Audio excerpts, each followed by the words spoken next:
Iguazú, donde se aprobó un plan regulador que tiene al menos una particularidad extraña, hay olor a algo raro allí adentro.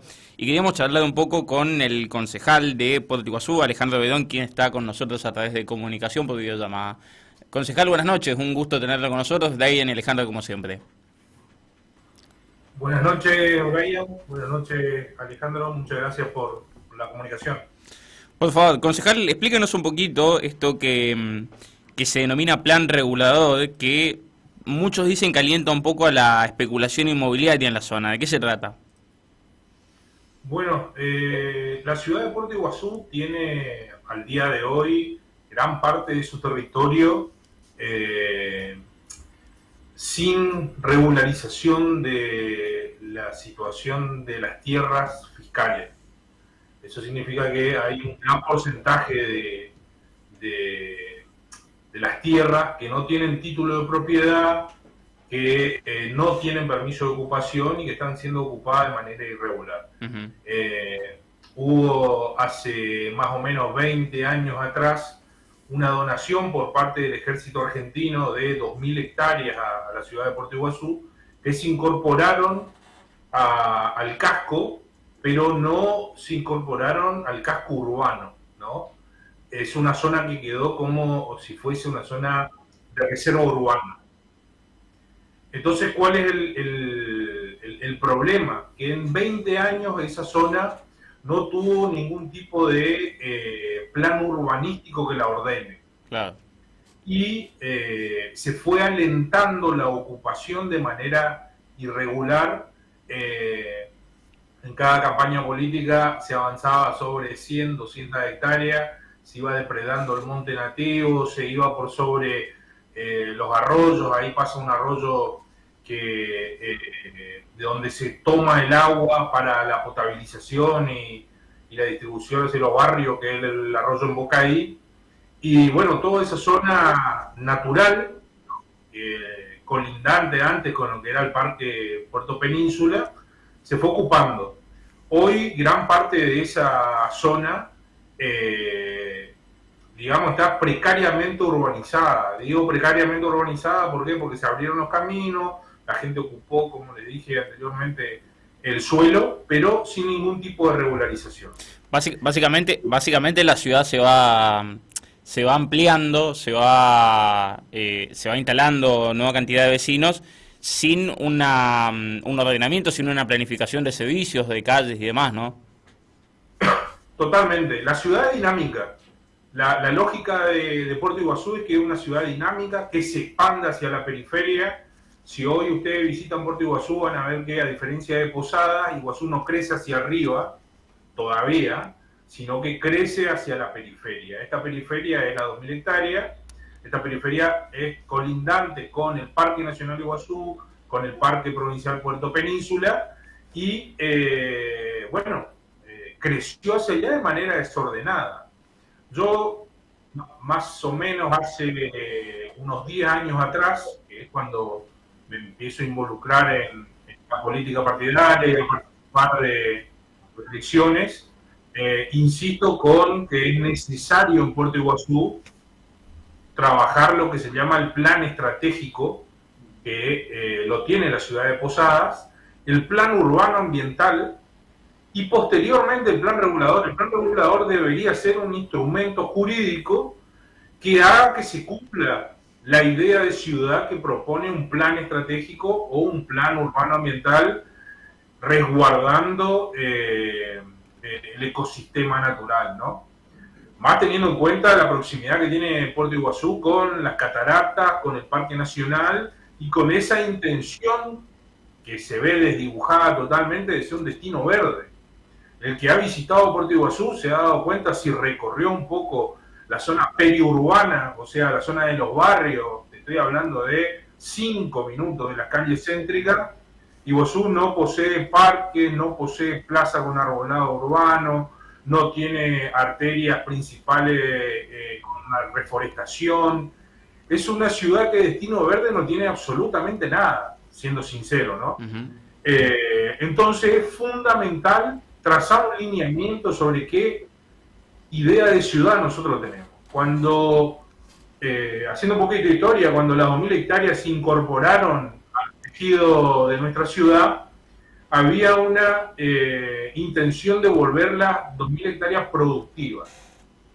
Se instaló un programa de pro huerta, se daban semillas a la gente que usurpaban y ocupaban tierra de dominio fiscal, situación que es absolutamente incompatible con la realidad del Puerto de Iguazú hoy y en ese momento. Primero, la topografía del lugar no daba para que sea una zona productiva, y segundo, el Puerto de Iguazú es una ciudad que demanda servicio y que le brinda servicio a los turistas.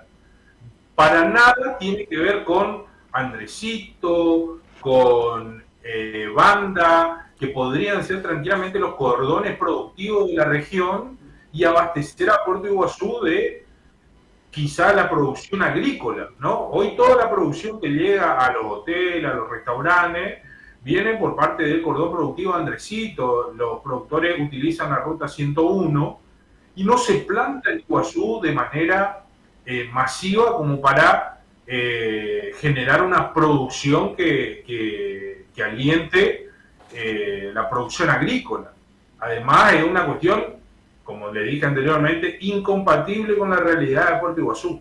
Bueno, lo que denunciamos nosotros, en este caso lo que expusimos en más o menos 2 meses de que se llevó a cabo el trabajo en comisión, fue la necesidad de discutir colectivamente la idea de ciudad de Puerto Iguazú y no lo que se le ocurrió a 5, a 6, a 10 cráneos, que inclusive en su momento habían alentado que las construcciones más altas de Puerto Iguazú, por darte un ejemplo, estuviesen en el cordón periurbano, o sea, lindando con el parque provincial, una situación absolutamente incompatible, que cuando yo hice notar el error de criterio y de concepto, me dijeron que era un error de tipeo.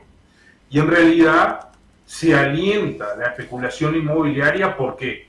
Porque en esa zona hay grandes porciones de tierra, estamos hablando de 5, de 6, de 7 hectáreas que sabemos en las manos de los terratenientes, de los que está en Puerto Iguazú, y regularizar las 2.000 hectáreas vendría a ser alentar en pocas manos mucha tierra. Eso está plasmado porque realmente fue uno de los argumentos que dio el equipo técnico de la municipalidad cuando explicaba el proyecto, de que no había otra opción, de que la municipalidad no tiene otras herramientas y de que esta situación es así. Alejandro, nosotros advertimos. Sí, Alejandro, perdón que te corté, sí. Quería preguntarte. Las 2.000 hectáreas, ¿cuándo empezaron a construirse en ese sector? Bueno, en el gobierno de Timoteo Llera, ¿no? Te estoy hablando de más o menos 24 años atrás, sí. Fue cuando se empezó a alentar la ocupación irregular de las 2.000 hectáreas, y a partir de ahí no se paró de depredar el monte nativo, porque era una zona de monte nativo. Recordemos que Puerto Península era un establecimiento industrial que pertenecía al ejército argentino y de donde se extraía madera para comercializarla con distintos usos. Claro. Entonces era una zona que estaba reforestada, que tenía una forestación abundante, y a partir de eso, bueno, se fue ocupando irregularmente. Y hoy, si ustedes toman una foto aérea de la ciudad de Puerto Iguazú, van a ver que los claros dentro del monte son grandes superficies. ¿Sabes por qué te preguntaba? Porque básicamente está bueno el planteo que nos estás haciendo, sobre todo porque somos muchos seguramente los que hemos visitado en distintas oportunidades Puerto Iguazú, no solamente las cataratas, no solamente la zona comercial, sino también en el espíritu de conocer los pueblos, tratar de ir más allá y conocer esto que decís, los 5 minutos saliendo del centro.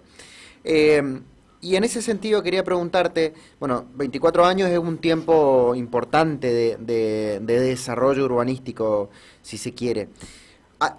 ¿Se ha hecho un impacto ambiental del daño que ha producido esta construcción o simplemente se inició la construcción, después vinieron las grandes cadenas de hoteleras que pusieron sus hoteles y en todo ese proceso hubo algún impacto de daños, estudio de impacto de daños? Bueno, por ahí, para hacer una aclaración, una zona son las 2.000 hectáreas. Las 600, perdón. Y otra zona son las 600 Sí. hectáreas. Sí, Las 600 hectáreas era un programa de promoción turística para que se instalen hoteles y emprendimientos privados de 4 o 5 estrellas, donde está regulada la superficie que se puede ocupar y más allá de si uno puede estar de acuerdo o no con la utilización del suelo, se ha protegido la selva, el monte, y se le ha dado una cota de la ocupación del suelo. No así en las 2.000 hectáreas. En las 2.000 hectáreas se ha depredado el monte nativo, se ha avanzado por sobre los arroyos, por sobre lugares que son abnegables, o sea, zonas de humedales, y se avanzó indiscriminadamente, sin ningún tipo de plan estratégico, sin ningún tipo de plan urbano ambiental. Hace 16 años, ¿no?, de que fue la última actualización de este plan regulador, siguen siendo los mismos funcionarios, sigue siendo el mismo intendente, y el argumento del equipo municipal que estuvo atrás de diagramar este plan regulador es que no hay tiempo para un plan estratégico. Y quiero recalcar que hace 16 años es la misma situación. Esto que yo digo de trabajar en un plan estratégico y en un plan urbano ambiental, ni siquiera yo estoy diciendo contrátenme a mí, Alejandro Verón, como arquitecto, sino que existe consultoría privada, existen grandes estudios en nuestro país abocados a los trabajos de consultoría sobre el ordenamiento territorial. A mí me ha tocado asistir a seminarios que ha organizado el Banco Interamericano de Desarrollo, tanto en Foz de Iguazú como en Ciudad del Este, financiados por Itaipú Binacional, planes que tenían que ver con la estrategia del ordenamiento territorial en la región nacional, y planes que son absolutamente necesarios y tienen que ser encarados desde un punto de vista objetivo. Porque mi argumentación en el tratamiento de este proyecto fue que yo tengo una visión subjetiva de la ciudad. Yo, Alejandro Verón, tengo una mirada de la ciudad. El equipo técnico de la municipalidad, integrado por 5 o 6 personas, cada una tiene su visión de la ciudad. El emprendedor que tiene algún tipo de emprendimiento tiene su visión de la ciudad. Inclusive los legisladores que iban a votar este proyecto sin saber el trasfondo también tienen su visión de la ciudad. Y después, cuando ponemos en crisis las visiones subjetivas, ¿cuál es la visión objetiva con la que vamos a construir la idea de ciudad de Puerto Iguazú? Para eso se genera un plan estratégico. Claro, para que ¿esto se debe a falta de un plan estratégico o una angurria en los negocios? las dos cosas. A mí no me queda la menor duda de que hay, como te dije, una necesidad de alentar la especulación inmobiliaria de muchísima tierra en pocas manos y después ponerle un precio vil a esa tierra y alentar lo que hoy, por ejemplo, en Puerto Iguazú hay una zona que se llama zona de Chacra y Quinta. Si alguna vez ustedes vinieron a Iguazú, en la zona de Chacra y Quinta, por ejemplo, hay un emprendimiento turístico muy famoso de troncos en Puerto Iguazú, que tiene el nombre de trampa en guaraní, que es Laripuca, que estaba instalado en una zona de granja y quinta. Obviamente, la especulación inmobiliaria hizo que la zona de granja y quinta no exista hoy ninguna quinta, ninguna granja y sean todo emprendimiento turístico. Entonces, lo que yo estoy diciendo es una situación que se ha vivido y una situación que se va a vivir nuevamente con este plan regulador, porque no hay posibilidad de la coexistencia de zona de Chacra y Quinta no hay la posibilidad de establecer zonas agrícolas, y menos con algunos indicadores, por ejemplo el plan regulador, que hablan de, si vos tenés un terreno de 100 metros cuadrados, por ejemplo, el 60% vos lo podés construir y el otro 40% le podés dedicar a actividad agrícola. Inviable totalmente para cualquier tipo de actividad agrícola a gran escala o a pequeña escala que sea de subsistencia. Hoy, por ejemplo, el INTA habla de que para actividades agrícolas de subsistencia se necesitan como mínimo 3 hectáreas. Entonces, vos le ponés indicadores que alientan la construcción del 60% del suelo y es inviable. Entonces, eso fundamenta más el argumento nuestro, porque fue un argumento del bloque, de que se alienta la especulación inmobiliaria. Y, por sobre todas las cosas, la idea de un plan estratégico, que en realidad las ciudades de Misiones, la gran mayoría de los pueblos, no tienen un lineamiento de crecimiento a futuro, una perspectiva de visión, porque carecen de planes estratégicos. Hoy, por ejemplo, Posada tiene un plan estratégico sancionado, El Dorado y Pará de Contar. Sí. Alejandro, la última por mi parte, que tiene que ver con los recursos, pero en este caso los recursos económicos del municipio, o sea, de los vecinos de Puerto Iguazú. El intendente hizo una solicitud de su presupuesto, del presupuesto en ejercicio, el 2024 estamos hablando, de ampliar este presupuesto. ¿Cuál es la razón? ¿Cuál es el motivo de que a esta altura del año se ocurra esto? Bueno, en principio el contador de la municipalidad nos explicitó que a junio estaba utilizado casi el 70% del presupuesto, teniendo en cuenta la inflación con la que vivió nuestro país, y que los recursos que ellos estimaban en la recaudación estaban rondando el 60%, con lógicamente una caída en la recaudación producto de la situación económica que está viviendo nuestro país y que afecta claramente a nuestra ciudad. Esos son los argumentos que esgrime el contador para llevar un presupuesto municipal de 8.000 millones de pesos a casi 17.000 millones de pesos. Pequeña ampliación. Bastante importante. Un presupuesto entero. Claro, sí, un poquito más de... Como que le erraron un poco en el cálculo, fue lo primero que atinamos a decir, teniendo en cuenta que, nosotros tenemos un problema hoy que tiene que ver con las partidas de coparticipación que no se publican más en la página del Ministerio de Hacienda. Sí, la de abril fue la última. La de abril fue la última, entonces se dificulta el control de las partidas que recibe el municipio por coparticipación. Es más fácil tener un saludo de Messi que tener esa documentación para poder generar un argumento sobre esta situación. En el medio nosotros tenemos una problemática salarial con los empleados municipales. Hoy hay empleados municipales que tienen 10 años y están cobrando 300 lucas en mano. Tenemos una planta más o menos de 2.000 personas en la municipalidad de Puerto Iguazú, absolutamente desproporcionada para los servicios que se prestan en la ciudad. Tenemos problemas en la recolección de residuos, tenemos problemas en una tarea que tiene destinada a la municipalidad con un convenio con el Consejo General de Educación y el Ministerio de Educación, que tiene que ver con el mantenimiento de los espacios públicos dentro de los colegios.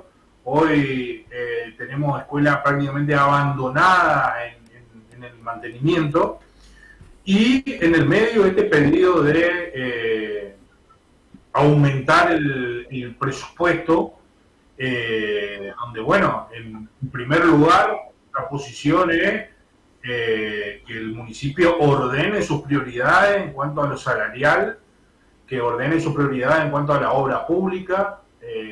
Realmente nosotros tenemos más o menos 3 años de no tener ninguna obra pública con fondos municipales de importancia. Para decirte un ejemplo, yo vivo en un barrio que está hace 3 años haciéndose el cordón cuneta para hacer el empedrado. Y estamos hablando que estamos a más o menos en auto 70 segundos, 80 segundos de la ruta 12, ¿no? En el barrio de Las Orquídeas. Entonces, el problema que tiene el Ejecutivo Municipal en no poder argumentar estas cuestiones es bastante complejo, porque tenemos empleados municipales en situación absolutamente precaria con respecto a su salario. La mayor parte del salario de un empleado municipal se va no remunerativo. Eso significa que para su obra social realiza un aporte absolutamente miserable, que después el tipo que aportó 30, 35 años se da cuenta que no le alcanza con la jubilación, como nos pasa hoy con algunos ex empleados municipales. Y todo esto tiene que ver con la desproporcionada planta que tiene el municipio entre empleados contratados y becados, ¿no? Que nosotros abiertamente hemos dicho que los becados son la fuerza electoral municipal a la hora de las elecciones. Mantener de rehén a una persona pagándole por ningún tipo de prestación, y después le origina estos problemas donde tenés los empleados de ATE pidiendo una recomposición salarial y después ve una torta de guita que no sabe a dónde va, porque esa es la gran realidad. Bien. Alejandro, te agradecemos un montón tu tiempo, un placer charlar con vos como siempre, y bueno, estaremos en contacto nuevamente seguramente. Bueno, muchas gracias a ustedes por la comunicación. Muchas gracias. Chau. Bueno, allí charlamos con Alejandro Beón, concejal de la localidad de Puerto Iguazú. Nosotros tenemos que irnos al rotativo y venimos con más de La Última Rosca. La Última Rosca.